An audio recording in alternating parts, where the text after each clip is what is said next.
ज़िंदगी जीना आसान नहीं होता, बिना संघर्ष का कोई महान नहीं होता। जब तक हथौड़े की चोट ना पड़े, पत्थर भी भगवान नहीं होता। हाय फ्रेंड, मैं डब्ल्यू यादव आप सभी का अपने YouTube channel DKY care point में आप सभी का स्वागत है। मैं आज विज्ञान के एक महत्वपूर्ण टॉपिक आवेश चार्ज के विषय में इस वीडियो में डिस्कशन करने वाला हूं। अब मैं टॉपिक बाय टॉपिक वीडियो बनाऊंगा। जिस टॉपिक को उठाऊंगा उसको पूरा करके तभी अगले टॉपिक पर वीडियो बनाऊंगा। जब तक ये टॉपिक कंप्लीट नहीं होता तब तक वीडियो इसी टॉपिक पर बनेगा। तो आज मैं चार्ज के बारे में बात करने वाला हूं इस वीडियो में। यदि चार्ज आपको अच्छी तरह से समझना है तो इस वीडियो में अंत तक बने रहिएगा और वीडियो को ज़्यादा से ज़्यादा शेयर, सब्सक्राइब तथा लाइक करिएगा।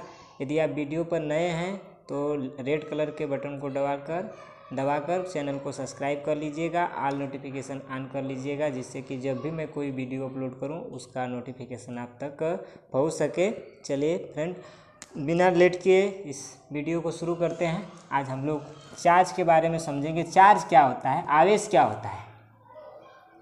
तो आवेश एक तरह का पदार्थ के अंदर का गुण होता है, क्वालिटी होती है। एक पदार्थ के अंदर ऐसा गुण होता है जो हमें केवल महसूस करा सकता है, दिखाई नहीं दे सकता है। इसका पता सबसे पहले, इस आवेश का पता जो है यूनानी दार्शनिक थेल्स नामक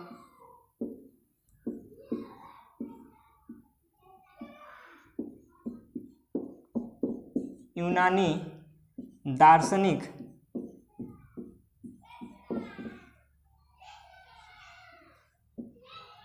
दार्शनिक ने किया था, जो लगभग आज से 2500 वर्ष पहले ही उन्होंने पता लगा लिया था कि जो आवेश होता है वो एक प्रकार के पदार्थ के अंदर का ऐसा गुण होता है, जब हम किसी पदार्थ को किसी दूसरे पदार्थ पर घर्षित करते हैं या रगड़ते हैं तो क्या होता है कि वो आवेशमय हो जाता है। उसके अंदर एक प्रकार का आवेश आ जाता है जो कागज़ के टुकड़े को, पेंसिल के छोटे छोटे टुकड़े को या हल्के किसी भी छोटे छोटे तिनकों को अपनी ओर क्या करने लगता है, आकर्षित करने लगता है। तो ऐसे पदार्थ को हम क्या कहते हैं, आवेशित पदार्थ कहते हैं। ऐसा पदार्थ के अंदर जो गुण होता है उसे विद्युतमय पदार्थ कहते हैं। पहले हम आवेश को समझ लेते हैं कि आवेश क्या होता है। तो आवेश जो होता है ये पदार्थ के अंदर की गुण क्वालिटी होता है, अर्थात जब परस्पर दो पदार्थों को हम रगड़ेंगे तो उनके अंदर एक ऐसा गुण आ जाता है, ऐसी क्वालिटी आ जाती है जो छोटे छोटे अन्य पदार्थ के टुकड़े को अपनी ओर आकर्षित करने लगते हैं। तो हम कह सकते हैं कि ये हमारा जो पदार्थ है वो आवेशित हो गया है, चार्ज हो गया है। तो आवेश एक प्रकार की ऊर्जा होती है, पदार्थ के अंदर की एक प्रकार की ऊर्जा होती है जो उस पदार्थ के अंदर दिखाई तो नहीं दे सकती है, बट महसूस किया जा सकता है, उसका अनुभव किया जा सकता है कि यह पदार्थ विद्युतमय हो गया है, अर्थात आवेशित हो गया है। तो आवेश एक प्रकार की ऊर्जा है जो परस्पर दो पदार्थों को आपस में रगड़ने पर, घर्षण करने पर उनके अंदर की एक क्वालिटी आ जाती है, जिसे हम आवेश या चार्ज के नाम से जानते हैं। पहले थेल्स ने इसका पता लगाया था, लेकिन इनकी बातों को अमान्य कर दिया गया था। बाद में 1600 ईस्वी में एक वैज्ञानिक आए जिनका नाम है डॉक्टर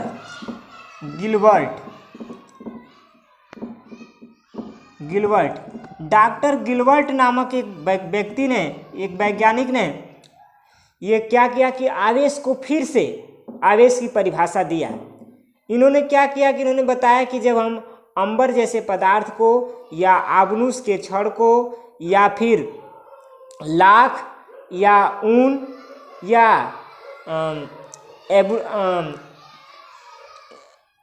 आदि छड़ों को जब हम रगड़ते हैं तो उनमें एक प्रकार का क्या होता है, आवेशित गुण आ जाता है, जो कागज़ के छोटे छोटे टुकड़े को या किसी अन्य पदार्थ के छोटे छोटे टुकड़े को आपस में आकर्षित करने लगते हैं।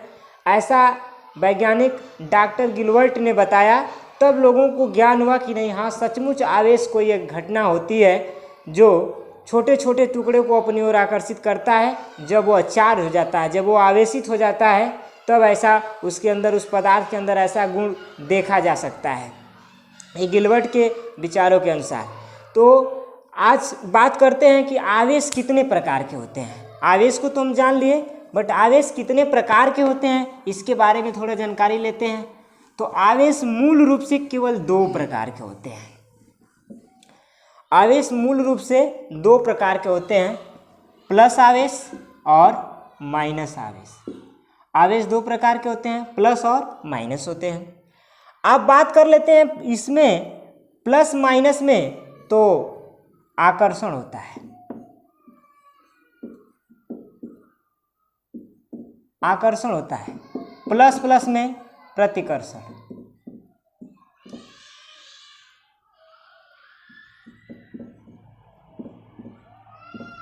प्रतिकर्षण, माइनस माइनस में प्रतिकर्षण।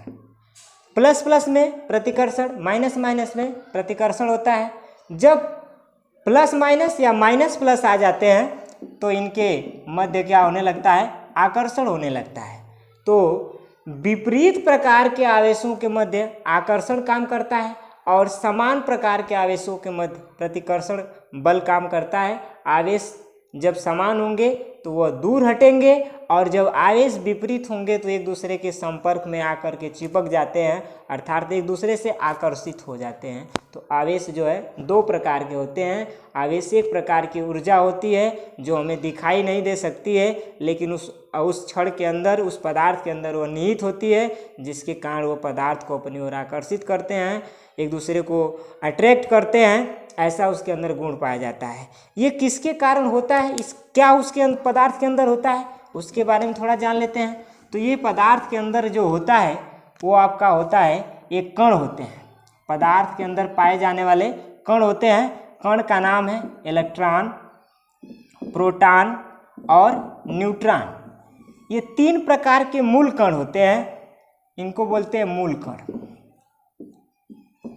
ये 3 प्रकार के मूल कण होते हैं, ये पदार्थ के अंदर पाए जाते हैं और यही कण जो होते हैं वो पदार्थ को आवेशित कर देते हैं, चार्ज कर देते हैं और उनके अंदर एक प्रकार का विद्युतमय गुण आ जाता है जो एक दूसरे को आकर्षित करने का क्वालिटी रखते हैं, गुण रखते हैं। और ये भी बता देते हैं कि अगर आप अपने बाल में कंघी को लेकर के कुछ समय तक रगड़ें और फिर कागज़ पर सटाएं तो कागज़ को धीरे धीरे क्या करने लगता है, अपनी ओर आकर्षित करने लगता है, खींचने लगता है। तो ये मूल कण जो होते हैं 3 प्रकार के होते हैं, इलेक्ट्रॉन, प्रोटॉन। आप जानते हैं कि इलेक्ट्रॉन पर माइनस आवेश होता है, प्रोटॉन पर प्लस आवेश होता है और न्यूट्रॉन पर कोई आवेश नहीं होता है, यह न्यूट्रल होता है। ये 3 तरह के मूल कण आपको पाए जाते हैं उस पदार्थ के अंदर, जिसके कारण वो आकर्षित होता है। अब बात कर लेते हैं कि ये मूल कण जो होते हैं इस पर कितना कितना आवेश होता है, मूल कणों पर आवेश कितना कितना होता है और कैसा होता है। तो देखिए, इलेक्ट्रॉन पर 1.6 गुणे 10 के पावर माइनस 19 कूलाम का आवेश माइनस में होता है और प्रोटॉन पर इतना ही आवेश होता है 1.6 गुणे 10 के पावर माइनस 19 कूलाम और न्यूट्रॉन पर कोई आवेश नहीं होता, ये न्यूट्रल होता है। इलेक्ट्रॉन की द्रव्यमान की बात करें, द्रव्यमान की बात करते हैं तो इलेक्ट्रॉन पर जो द्रव्यमान होता है वो 9.1 गुणे 10 के power minus 31 kg, minus 31 kg का होता है। और प्रोटॉन का जो द्रव्यमान होता है ये आवेश है और ये द्रव्यमान है। तो ये होता है आपका 1.675 गुणे 10 के पावर माइनस 27 kg होता है। और न्यूट्रॉन का द्रव्यमान होता है 1.672 गुणे 10 के पावर माइनस 27 kg होता है। ये तीनों पार्ट पर क्या होता है, ये इनका द्रव्यमान है और ये इनका आवेश है, मूल कणों का है। तो मूल कणों का द्रव्यमान और आवेश के बारे में हम जान चुके। अब इनको एक शानदार ट्रिक से याद रखते हैं कि इनकी खोज कौन किया था, इन आवेशों की खोज कौन किया था, इसके बारे में हम जानते हैं। एक शानदार सी ट्रिक के माध्यम से इस आवेशों की खोज के बारे में हम जानते हैं। तो देखिए, ये हमारी शानदार सी ट्रिक है, ईंट पर नाच। ईंट पर नाच, इस का मतलब हो गया इलेक्ट्रॉन और इसकी खोज करने वाले ट से टॉमसन और प से हो गया प्रोटॉन। इनकी खोज करने वाले वैज्ञानिक का नाम है र से रदरफोर्ड।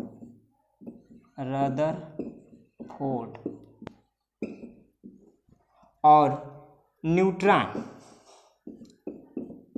न्यूट्रॉन इसकी खोज करने वाले वैज्ञानिक का न से न्यूट्रॉन और इसकी खोज करने वाले वैज्ञानिक नाम चैडविक, जेम्स चैडविक होता है, जेम्स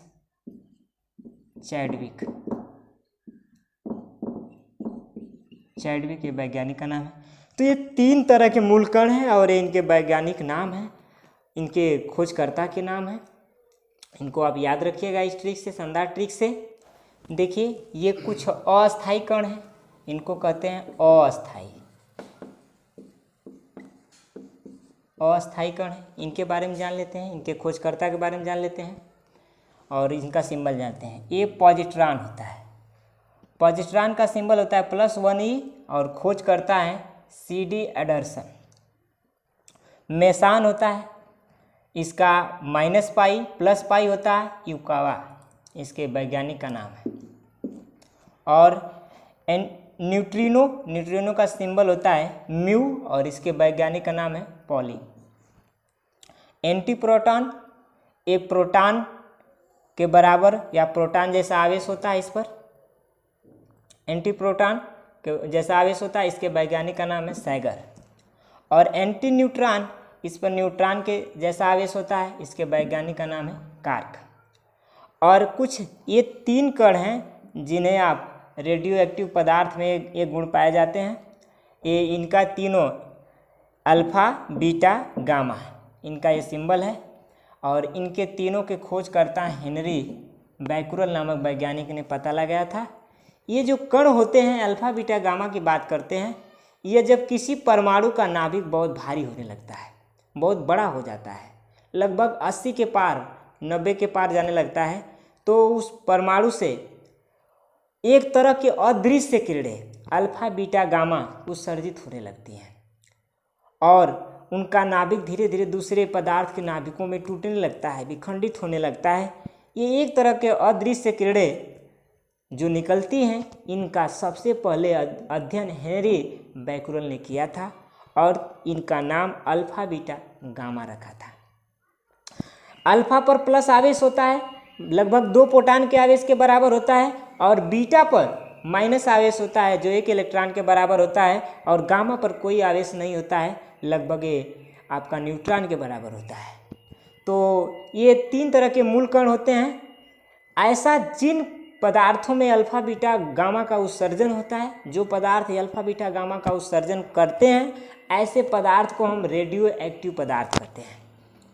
तो आज आवेश के बारे में हमने पूरा जाना, आवेश कितने प्रकार के होते हैं, आवेश के कण क्या होते हैं, उनके खोजकर्ता कौन होते हैं, कौन किसने किया था और उन पर किस प्रकार का आवेश होता है, इसके बारे में जाने। आवेश का पहले पता कौन लगाया था, इसके बारे में जाने। तो आज लगभग आवेश को हमने कंप्लीट कर लिया है। कुछ बात अगर छूट गई हो तो आप कमेंट बॉक्स में कमेंट करके बता सकते हैं कि कौन सी बात जो है कि रह गई। लगभग हमने प्रयास किया कि आज आपको पूरी तरह से आवेश को समझा दिया। आवेश एक प्रकार की ऊर्जा है जो उस पदार्थ के अंदर की क्वालिटी, उस पदार्थ के अंदर का गुण है, वो दिखाई तो नहीं दे सकता है बट फील किया जा सकता है, जो उसके अट्रैक्शन और डिस अट्रैक्शन पर आधारित होता है। पदार्थ के अंदर ऐसी क्वालिटी पाई जाती है जो एक दूसरे को आकर्षित करते हैं, नहीं करते हैं। इसके आधार पर आवेश 2 प्रकार के होते हैं, प्लस और माइनस होते हैं। समान प्रकार के आवेशों में आकर्षण होता है, विपरीत प्रकार के आवेशों में प्रतिकर्षण होता है। और हम जान चुके हैं पूरी तरह से आवेश की प्रक्रिया कि आवेश क्या होता है। अब हम ये बात करते हैं कि अगली टॉपिक जब उठाएंगे तो उसको पूरी तरह से डिस्कशन करेंगे और उसके बारे में पूरी तरह से जानेंगे। हमारी टॉपिक बाय टॉपिक वीडियो आपको मिलेगी। एक टॉपिक उठाएंगे, जब तक वो कंप्लीट नहीं होगा तब तक अगली वीडियो उसी टॉपिक पर बनाते रहेंगे। यदि आप हमारी वीडियो को पसंद करते हैं, लाइक शेयर सब्सक्राइब करिए, ज़्यादा से ज़्यादा सब्सक्राइब करिए और बेल आइकन को प्रेस करके ऑल नोटिफिकेशन ऑन कर लीजिए कि जब भी मैं वीडियो कोई भी अपलोड करूं आप तक उसका नोटिफिकेशन पहुंच सके। मिलते हैं नेक्स्ट वीडियो में, तब तक के लिए स्वस्थ रहिए, व्यस्त रहिए, मस्त रहिए और सुरक्षित रहिए। Thank you.